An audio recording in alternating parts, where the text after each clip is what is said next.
Have you ever found yourself suddenly remembering a smell, a sound, or a taste from your childhood, only to be transported back to a moment you thought was lost forever?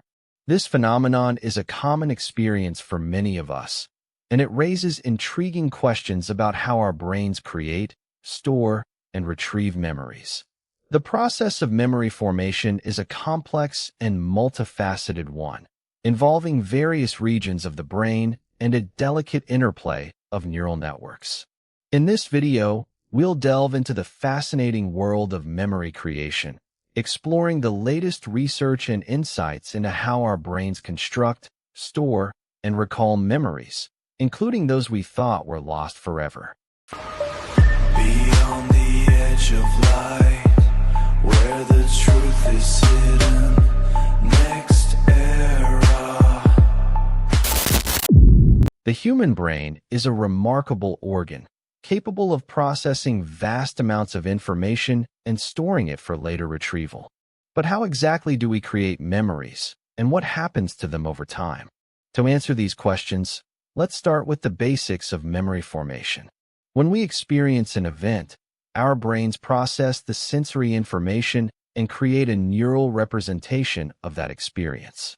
This representation is made up of various components, including visual, auditory, tactile, and emotional elements, which are all bound together to form a cohesive memory. The process of memory formation involves several key brain regions, including the hippocampus, the amygdala, and the prefrontal cortex.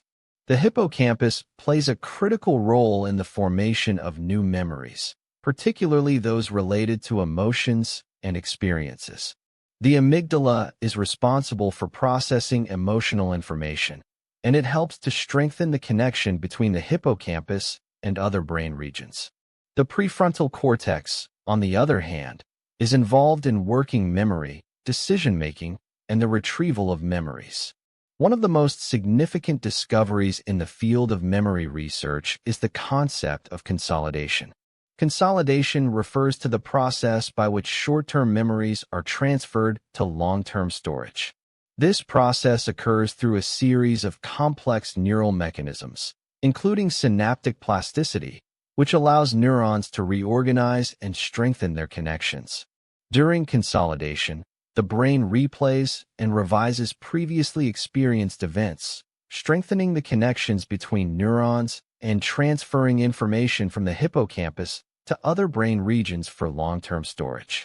As memories are consolidated, they undergo a process called transformation, which involves the reorganization and refinement of the neural representation. This process can lead to changes in the way we remember events, with some details becoming more vivid and others fading away. Transformation can also result in the creation of false memories, which are recollections of events that never actually occurred. False memories can be influenced by various factors, including suggestions, expectations, and emotions, and they can be incredibly convincing, making it difficult to distinguish between what actually happened and what we think happened. In addition to consolidation and transformation, memories can also be influenced by a process called reconsolidation. Reconsolidation occurs when previously consolidated memories are retrieved and updated, allowing us to reorganize and reprocess previously stored information. This process can lead to changes in the way we remember events, with new information being incorporated into existing memories. Reconsolidation can also result in the updating of emotional associations, allowing us to reevaluate and revise our emotional responses to previously experienced events. Despite our brain's incredible ability to create and store memories, they are not immune to loss or degradation. As we age, our brains undergo natural changes that can affect memory, including the loss of neurons and the decline of neural connections. Additionally, various neurological and psychiatric conditions, such as Alzheimer's disease, Parkinson's disease, and depression, can also impact memory. However, even in the face of these challenges, our brains have a remarkable ability to recover and retrieve memories, even those we thought were lost forever. So, How do we explain the sudden reappearance of memories we thought were lost? One possible explanation is the concept of priming. Priming refers to the phenomenon where exposure to a stimulus can activate associated memories or concepts, even if we're not consciously aware of them. For example, smelling a certain scent can transport us back to a childhood memory, even if we haven't thought about it in years.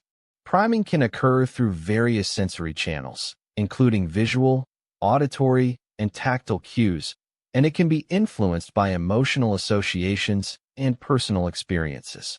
Another factor that can contribute to the recovery of lost memories is the process of reminiscence. Reminiscence involves the intentional recall of past events, often accompanied by a strong emotional component. When we engage in reminiscence, we're able to reactivate and reconsolidate previously stored memories, allowing us to retrieve and update them. Reminiscence can be triggered by various stimuli, including photographs, music, and conversations, and it can be a powerful tool for recovering and reflecting on past experiences. In conclusion, the creation, storage, and retrieval of memories are complex and multifaceted processes that involve various brain regions and neural networks. While our brains are capable of incredible feats of memory, they are not immune to loss or degradation. However, through processes like priming, reminiscence, and reconsolidation, we can recover and retrieve memories, even those we thought were lost forever. By understanding how our brains create and store memories, we can gain insights into the intricate workings of our minds and develop strategies for improving our memory and cognitive function.